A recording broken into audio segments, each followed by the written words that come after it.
Bienvenue à ce numéro du Journal des Journaux, paru du 14 au 20 octobre 2024. Un numéro que nous entamons avec un scandale financier à propos duquel qui a mangé les 40 milliards du barrage de Kandaji, s'interroge l'hebdomadaire satirique Le Canard en furie, pour qui plus le temps passe, plus l'horizon s'éclaircit. Les péniages de mystère qui couvrent tous les scandales financiers jamais connus dans les annales de l'histoire du grand crime économique commis dans ce pays, le plus pauvre selon le classement mondial, se dévoilent au grand jour. En effet, selon des sources dignes de foi, 40 milliards de francs CFA destinés à la réalisation du barrage de Kandaji auraient été détournés sous la transition militaire conduite par le général Salou Djibo. C'est un constat agaçant pour les responsables du barrage de Kandaji qui ont du mal à croire que des personnes même minables puissent se permettre de tels actes selon le satirique qui poursuit. Les auteurs de ces détournements doivent être recherchés en ces temps où le Niger fait face aux caprices du Nigeria qui nous coupe l'électricité en fonction de ses humeurs, dans un contexte où le général a lui-même opté pour l'indépendance énergétique du Niger. Ces 40 milliards qui auraient été détournés serviraient à relancer les travaux de ce joyau national. Selon les sources du journal, Katambe, fort de sa sagesse enfin négociateur, a relancé les Chinois qui ont arrêté pour la reprise des travaux en novembre 2024. Il faut mettre l'État dans ses droits, sachant que l'essentiel des financements de Kandaji provient de la Banque africaine de développement, la Banque islamique de développement et la Banque mondiale, conclut Le Canard en furie. Projet d'appui au développement des cultures irriguées et à l'intensification de la production animale, PASIPA, qu'est-ce qui bloque le démarrage? S'interroge l'hebdomadaire Le Courrier, qui nous apprend que 21 200 hectares supplémentaires de terres aménagées, 10 000 hectares d'aménagement hydro-agricole réhabilités, 10 000 hectares de périmètre irrigués tant en grande qu'en petite irrigation. Ce sont là, dans les grandes lignes, les résultats attendus du projet d'appui au développement des cultures irriguées et à l'intensification de la production animale PASIPA, d'après le journal qui nous apprend davantage que financé par la Banque mondiale, le PASIPA tarde à démarrer. Pourtant, d'une part, le chef de l'État, le général Abdourahmane Tiani, a officiellement déclaré avoir lancé le projet Grande Irrigation à travers tout le pays. D'autre part, c'est que selon les procédures de la Banque mondiale, aussitôt que les fonds sont mis à la disposition d'un pays, elle considère que la dette est consommée. Des ressources acquises sur prêt, avec un comité national de pilotage qui est en principe l'organe d'orientation, une unité de gestion et de coordination logée au ministère de l'Agriculture, dirigée par le coordonnateur du projet, des unités régionales et qui sait s'il n'y aura pas en cours d'exécution des unités départementales voire communales, le PASIPA pourrait être victime de la lourdeur de ces structures de pilotage et d'exécution, d'après le courrier. Vente illégale du plateau de Bougoum, Boubé Gazibo déterminé à priver les riverains d'une aire de pâturage, titre entre autres à ça une l'hebdomadaire Le Monde aujourd'hui, qui nous apprend que situé dans la commune rurale de Bitinkodji, département de Kolo, dans la région du fleuve, le plateau de Bougoum est répertorié dans le schéma d'aménagement foncier de la région de Tillabéri. C'est une propriété de l'État du Niger dans laquelle les riverains majoritairement composés d'éleveurs élèvent et font paître leurs animaux en toute tranquillité sur cet espace verdoyant, ce qui permettra aux éleveurs qui n'ont pas les moyens de se passer de ces commerçants véreux qui, dans la vente des aliments bétail, font monter les prix sur les marchés de façon vertigineuse. Le plateau de Bougoum, de ce point de vue, est une réelle garantie selon le journal pour qui, mais les riverains qui, depuis la nuit des temps, ont passé toute leur vie avec leurs animaux sur ce plateau, viennent d'apprendre une très mauvaise nouvelle frustrante et agaçante. En effet, les riverains sont profondément choqués d'apprendre que l'ancien député Boubé Gazibo est décidé à brader cette aire de pâturage à un lotisseur immobilier. Les espaces de pâturage manquent sérieusement et il n'est pas question de laisser un pareil personnage vendre par des moyens très peu orthodoxes le plateau de Bougoum au détriment du bien-être des milliers de personnes et particulièrement des éleveurs, d'après Le Monde d'aujourd'hui qui conclut. D'ores et déjà, les riverains sont prêts et déterminés à se battre pour ne pas perdre cette zone pastorale, une des rares exploitées par les éleveurs dans la région. Le foncier dans la région de Niamey, l'IGNN, est-il qualifié pour un audit de la gestion foncière? S'interroge l'hebdomadaire Le Nouveau Républicain, pour qui la taille de la ville de Niamey, érigée en région la plus petite du pays, et la forte concentration des services et des populations font que le foncier et l'aménagement sont un véritable casse-tête. Les lotissements sont laissés dans les mains de véreux individus, amis, parents et sûrement sous-traitants de l'élite politique. Ces individus, avec la complicité des autorités coutumières de supposés propriétaires fonciers, font dans des conditions inacceptables des lotissements. C'est dans ces conditions qu'en 2022, la ville de Niamey a voulu y voir clair selon le journal qui nous apprend qu'un marché en bonne et due forme a été lancé, l'audit de la gestion foncière de la ville de Niamey. Le consultant aussi pose problème. Il s'agit de l'Institut géographique national du Niger, un service étatique dont les objectifs sont fixés par l'annexe au décret numéro 91-94/PRN du 27 mai 1991 portant approbation des statuts de l'Institut géographique national du Niger. Pour les lotissements, des solutions sont possibles. vider proprement les contentieux qui ont conduit certaines personnes en prison. Il ne doit pas s'agir de garder des véreux en prison un moment et de les libérer sans avoir réglé quoi que ce soit, selon le Nouveau Républicain qui conclut. On peut déjà saluer la décision du président du CNSP d'avoir suspendu la délivrance des détentions coutumières. Gestion de la transition, la lassitude commence à gagner les hommes politiques, titre entre autres à sa une l'hebdomadaire satirique Le Hérisson, qui cite « Nous ne comprenons pas le CNSP.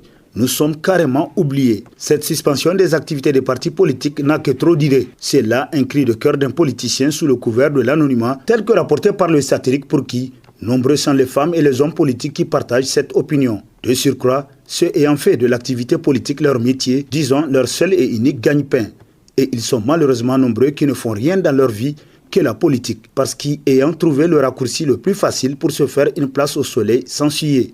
À l'orée du Forum national inclusif, les avis sont très partagés quant à la levée ou non de la suspension des partis politiques, nous apprend l'hebdomadaire qui constate. Si pour certains un tel rendez-vous qui se veut inclusif ne peut se faire sans les professionnels de la politique, pour d'autres il faut carrément faire table rase de leur participation au risque d'assister à des joutes oratoires stériles. L'un dans l'autre, le dernier mot revient au CNSP qui doit prendre la mesure de toutes les opinions. Il n'a surtout pas intérêt à se tromper dans le choix de la conduite à tenir à l'endroit des hommes et des partis politiques, conclut Le Hérisson. Niger, 9 personnes soupçonnées de perturber la paix et la sécurité publique, d'intelligence avec une puissance étrangère, de complot contre l'autorité de l'État et de trahison, s'exclame à la une de sa parution en date du 14 octobre le quotidien privé Mouria La Voix du Niger, qui nous apprend que c'est à cause de leur activisme, notamment dans les réseaux sociaux et leur positionnement politique, que les 9 personnes se sont vues déchoir leur nationalité nigérienne le 10 octobre 2024. Les critiques mises en scène pour manipuler l'opinion internationale, l'on affirme en dehors du Niger qu'il s'agit essentiellement des proches du président renversé Mohamed Bazoum, qui sont visés à travers les 9 personnes dont la nationalité nigérienne est déchue. Mais celle-ci compte pourtant beaucoup de partisans à travers le pays et ailleurs qui ne sont guère inquiétés. La notion de fichier ou liste noire d'échéance de nationalité et gel des avoirs sont des dispositions réglementaires et sécuritaires dissuasives visant à la protection des pays contre les menaces terroristes et autres infractions de criminalité transnationale organisée, nous apprend davantage le journal qui poursuit. Le cas du gel des avoirs est largement pratiqué par les États, alors même qu'il s'agit d'une mesure administrative que le Niger ne connaît pas. Le juge ne connaît que la confiscation légale et très souvent motivée par la notion d'utilité publique, conclut Mouria La Voix du Niger. Niger Hajj 2025, Cheikh Ben Salah fait de jour en jour un peu plus, titre dans sa rubrique Nation, l'hebdomadaire satirique Le Canard en furie, pour qui l'organisation du Hajj a toujours été émaillée de tracas avant l'avènement de Cheikh Ben Salah à la tête d'Ikoho. Dorénavant, les désagréments ne sont plus qu'un mauvais souvenir. Le dépouillement de dossiers d'appel d'offres pour le transport des pèlerins a eu lieu le vendredi 11 octobre 2024. Au total, 8 compagnies, à savoir Fly Oya, Afrikia, Niger Airlines, Ambali Voyage, Afas, Almanar, Arafat et Ethiopian, avaient soumis leur DAO qui est d'1 million de francs CFA non remboursables. Au dépouillement, ce sont 3 compagnies de transport qui ont été retenues, à savoir Fly Oya qui a proposé 1 095 000 francs, Afrikia 1 175 000 francs, Niger Airlines 1 290 000 francs CFA. Déjà, avec ces 3 compagnies aériennes retenues, nous pouvons dire que les représentants des agences, le COHO et le CNSP, sont soucieux de nos pèlerins puisqu'on aura 161 000 francs de moins par rapport aux frais de transport de l'année dernière. L'année passée, il a réussi à relever tous les défis immenses malgré le contexte marqué par des difficultés multiples. Cette année encore, avec la détermination qui l'anime, parlant de Cheikh Ben Salah, le Hajj sera encore meilleur, plaise à Dieu, conclut le Canard en furie. Opération Saron Kassa, la douane Niamey-Tillabéri mobilise 3 200 millions de francs CFA, titre dans ses colonnes Niger Interhebdo, qui nous apprend que lancé le 16 juillet dernier par le bureau spécial moyen de transport de la direction régionale de douane Niamey-Tillabéri, l'opération visait principalement à renforcer la sécurité nationale et à mobiliser plus de ressources internes pour soutenir l'économie nationale. Dressant le bilan engrangé par cette opération dénommée Saron Kassa, le colonel Ali Hamani a informé qu'elle a véritablement contribué à renforcer la sécurité par l'immobilisation de plus de 1100 véhicules, 1048 motos, la saisie de 254 bidons de 25 litres d'essence, dont 45 000 litres de gasoil destinés à l'exportation illégale vers le Mali, celle de 543 cartons de produits pharmaceutiques illégaux et substances illicites, 490 cartouches de chicha et 80 cartons de cigarettes, entre autres, tels que rapportés par Niger Interhebdo qui conclut. Le colonel Ali Hamani Hassan a enfin lancé un appel au civisme et à la responsabilité des citoyens en les invitant à profiter des opportunités offertes par les services de douane pour se conformer à la réglementation. Mesures sociales, baisse salvatrice du prix de ciment gris au Niger, titre dans ses colonnes l'hebdomadaire Écho du Monde, qui rappelle que le président du CNSP, chef de l'État, le général Abdourahmane Tiani, vient de signer une ordonnance le 14 octobre 2024 déterminant le régime fiscal dérogatoire et applicable aux activités d'importation, de production et de commercialisation du ciment gris CEM2 32.5. La dite ordonnance accorde de nombreuses exonérations aux entreprises régulièrement installées au Niger et exerçant des activités d'importation, de production et de commercialisation du ciment gris. Ainsi, après la baisse de 50 francs des prix du carburant à la pompe et 50% de tarifs de prestation de certains services au niveau des centres de santé publique, le gouvernement vient encore de faire taire ses détracteurs qui n'ont rien eu à proposer à leurs concitoyens du temps de leur règne pour améliorer leur cadre de vie au-delà de la malgouvernance qui a caractérisé la gestion du Niger toutes ces dernières années, selon Écho du Monde. Insécurité, le désarroi du comité Union Tillabéri titre dans sa rubrique Focus l'hebdomadaire L'autre républicain, pour qui le comité ne faisait pas dans la dentelle pour dénoncer les stratégies utilisées et efforts fournis par les différents gouvernements pour lutter contre le terrorisme à travers des réunions, déclarations et marches. Il les trouvait en deçà de la menace terroriste. La situation sécuritaire ne fait qu'empirer selon le journal qui renchérit. Les groupes terroristes et criminels imposent leur dictat en tuant les populations civiles, volant le bétail, saccageant les boutiques et imposant de force la zakat dans certains villages. Le coordinateur appelle à ne pas croiser les bras. C'est pourquoi il a insisté sur la nécessité d'une mobilisation générale pour dénoncer la situation qui prévaut actuellement. Pour ce faire, il propose la tenue de rencontres dans chaque localité pour donner la parole aux populations afin de permettre aux gouvernants de prendre la mesure de la situation, notamment l'ampleur de la crise et l'absence de l'État dans certaines localités de la région. Le vœu de tous est que le terrorisme soit vaincu une fois pour toutes afin que les populations retrouvent la paix et la sécurité indispensables pour tout développement, conclut l'autre républicain. La marche du CNSP, avançons-nous réellement au Niger ? S'interroge à sa une hebdomadaire L'autre essor, qui constate que presque 15 mois d'exercice du pouvoir par le CNSP, les citoyens ont commencé à comprendre les vraies raisons pour lesquelles les militaires se sont emparés du pouvoir le 26 juillet 2023. Aujourd'hui, malgré les difficultés économiques et la cherté de la vie qui ne sont pas propres à seulement le Niger, les Nigériens dans leur écrasante majorité se disent qu'ils sont fiers pour le recul de l'insécurité dans nos contrées, fiers du départ des forces étrangères sur le sol de leurs ancêtres, fiers de la nationalisation des sociétés et entreprises autrefois dans les mains des colons français comme un butin de guerre. Le CNSP à travers ses 16 membres reste cohérent et travaille avec méthode.